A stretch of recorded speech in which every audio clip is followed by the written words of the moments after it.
Le 10 décembre 1994, c'est la première fois que Vanessa Paradis a croisé au Viper de Los Angeles. Elle a croisé... VIP, non? Non, c'est le Viper, parce qu'on mange. Ah ouais. Elle a croisé Johnny Depp. Ah ouais. La première fois. C'était donc le 10 décembre 1994. Ouais, je sais. Mais elle n'était pas libre à l'époque. Ça faisait 2 ans qu'elle partageait son cœur. Avec Joe le taxi, déjà? Non, pas avec Joe le taxi.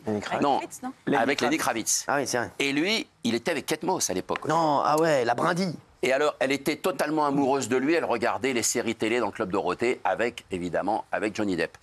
Et elle a tout fait pour le rencontrer et pour avoir une histoire avec lui. Quand elle a su qu'il avait quitté Kate Moss 2 ans plus tard, elle a essayé de le rapprocher. Elle allait dans les vernissages dans le sud de la France. Elle savait qu'il aimait la peinture. Il venait pas. Non. Après, elle a passé l'audition pour La 9e porte, le film. Ah ouais. Pour essayer de jouer avec lui, lui donner la réplique. La 9e porte, c'était... Non, c'était la paire qui l'a réalisé. Bref, et alors, et à un moment donné, au Coste, en 98... C'est un hôtel, le Coste. Hein. Voilà, c'est un hôtel. Et là, il y a une soirée d'art moderne, etc. Et là, il est là. Et tenez-vous bien, Johnny Depp se retourne et voit, elle avait mis une robe, une tuerie. Elle avait le décolleté derrière. Sa nuque. La fameuse nuque. C'est quoi la nuque? Ça paraît être la nuque, c'est ce qu'on a là. Ah oui, la nuque. Non, elle avait une robe très sexy. Pas la même chose, oui. C'est sa nuque. Et lui, quand il s'est retourné, il a vu le dos de Vanessa Paradis et la nuque. Et à partir de là, il est tombé amoureux d'elle. Quand elle s'est retournée dans la soirée, ils ont fini la soirée rue Le Pic. Rue Le Pic. Tous les deux. Où lui, il avait un pied-à-terre à l'époque, Johnny Depp, rue Le Pic. Rue Le Pic. L'histoire, elle est magnifique. Ah, c'est beau. Tout a démarré du 10 décembre 1994. C'est ouf, c'est beau cette histoire. Moi, je trouve ça. Les belles histoires, ça fascine toujours. Et elle a tout fait. Vous savez qu'elle est l'anniversaire d'un très grand photographe où il devait être. Elle s'est fait inviter. Tu le sais, elle n'était pas invitée. Elle s'est fait inviter, justement pour le rencontrer à nouveau. Durant cette période des 4 ans où elle a traîné un peu, elle a cherché vraiment. Et manque de peau, il n'est pas venu. Donc elle s'est barrée tout de suite. Elle n'a même pas attendu le dîner. Elle s'est barrée. Ah oui, elle le cherchait vraiment. Ah ouais. Donc vraiment, elle l'a voulu. Vraiment. C'est une belle histoire. Alors, et Lily Rose va naître en 99. Ah ouais. Et le fils Jack, le fils dont on a parlé hier, lui, il est né, je crois, en 2001. C'est ouf. Hein. Ah oui, c'est une belle histoire, tout ça. Ah, c'est fou. Hein. Moi, j'aime ces belles histoires. Ouais, mais il aurait dû aller sur un bateau. C'est pas comme Lynn Renaud. parce que Lynn Renaud, vous savez, elle a révélé sa sexualité. Ah, je voudrais vous montrer un truc. Vous allez découvrir le trajet de bus le plus dangereux au monde. C'est en Inde, sur la route étroite et rocheuse reliant les villes de Chamba à Kilar. Hervé Kilar. Il faut faire très attention car le risque de chute au millimètre près. Et souvent, les gens, quand on est sur la route de Hervé Kilar, ils disent « Reviens ». On va vivre la main dans la main. Regardez. Ah ouais,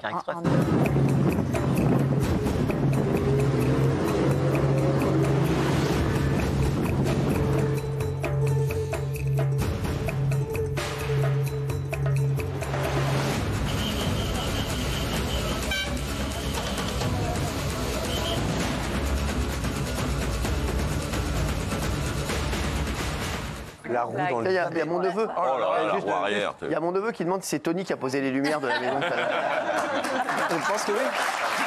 Je pense que oui. Non mais, moi ça je le fais pas. Ah, je l'ai vécu en Inde quand on a fait Pékin Express, on est allé aux sources du Gange, alors on était coincé entre la montagne où les rochers s'éboulaient, il y a eu des morts, on est arrivé avec les morts, et l'autre côté le ravin. Et on nous demandait de nous pencher de temps en temps d'un côté pour éviter de basculer dans le ravin. En vrai, c'est ouf ce qu'elle dit. Hein. Oui, en vrai, c'est pas ouf. Non, c'est pas ouf. On charrie, mais on serait descendu du car. Mais là, je voulais descendre, seulement qu'elle n'avait pas la vitesse de réaction nécessaire. Merci.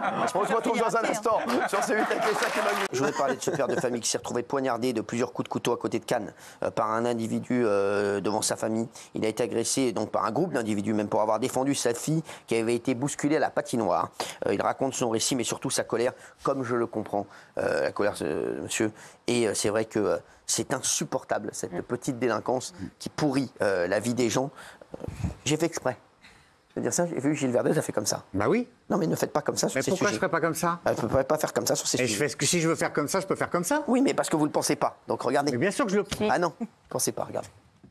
Il y a un groupe de jeunes qui font du patin assez vite sur la glace, ils renversent ma fille par terre. Je m'interpose, j'essaye de défendre ma fille, ils viennent à 5 ou 6, ils m'entourent. Et il y en a un qui sort un couteau, qui me prend et qui me met des coups de couteau. Visé à 7 reprises, il est touché au foie, au thorax et au ventre. On n'a plus envie de sortir, ma femme elle est traumatisée, ma fille elle est traumatisée, moi je suis traumatisé. Voilà, on sort tranquille et on se fait planter comme ça en pleine rue, en plein marché de Noël, en plein Cannes, c'est incroyable.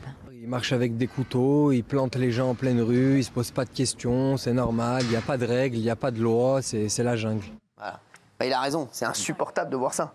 Insupportable de voir ça. Ça me rend fou. C'est l'état de la France. Et quand Gilles Verdez n'aime pas qu'on utilise le mot mexicanisation, eh bien, je vous le dis, moi je vais l'utiliser, je vais le dire devant vous, mexicanisation, Pépito. Merci. Voilà, non mais je vous le dis. Deux des jeunes ont été interpellés. J'en ai rien à foutre. Oui, je m'en fous, oui, c'est très bien qu'ils ont été interpellés. Mais ils vont être dehors dans combien de temps? Justement, mexicanisation, je vous le dis, le Mexique. Non, mais mais au Mexique, on ne paye pas autant d'impôts. Hein. Exactement, au Mexique, on ne paye pas autant d'impôts, oui, exactement. Mais bon, et je vais vous dire, on n'est pas mieux que le Mexique, hein, croyez pas. Non.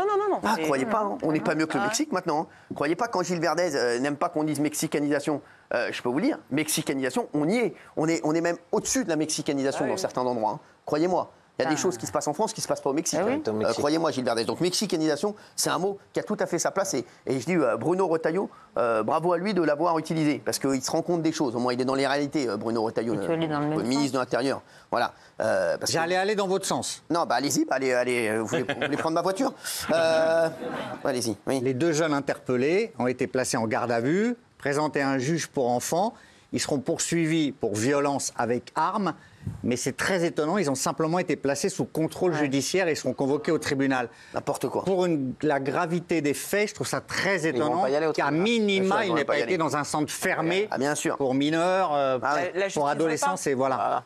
Ah, bien sûr. Donc je suis d'accord avec vous. Ah, merci Gilles, ça fait plaisir de vous voir comme ça. C'est vrai, vous avez changé. Non, mais là, je suis d'accord avec vous. Les faits, là, il n'y a rien à dire. Non, mais si vous êtes d'accord avec moi là-dessus, vous êtes d'accord avec moi sur tout. Non, mais non, pas sur mexicanisation, sur... Non. Ah, voilà. Mexicanisation, c'est une corruption généralisée de la société. Mais vous dites des bêtises, ça n'a rien à voir, c'est pas ça qu'on veut dire. C'est par rapport au trafic de drogue, qu'est-ce que vous racontez? Oui, et la violence. Et la violence et le trafic de drogue, qu'est-ce que vous racontez? Il n'y a pas une corruption généralisée bien sûr qu'il y a une corruption généralisée, mais bien sûr que si. Mais Gilles Verdez, allez retourner chez vous là, à lire des livres, parce que... Et oui, à la gomme magique, je pense que vous... Mais c'est insupportable. Il se rend compte de rien.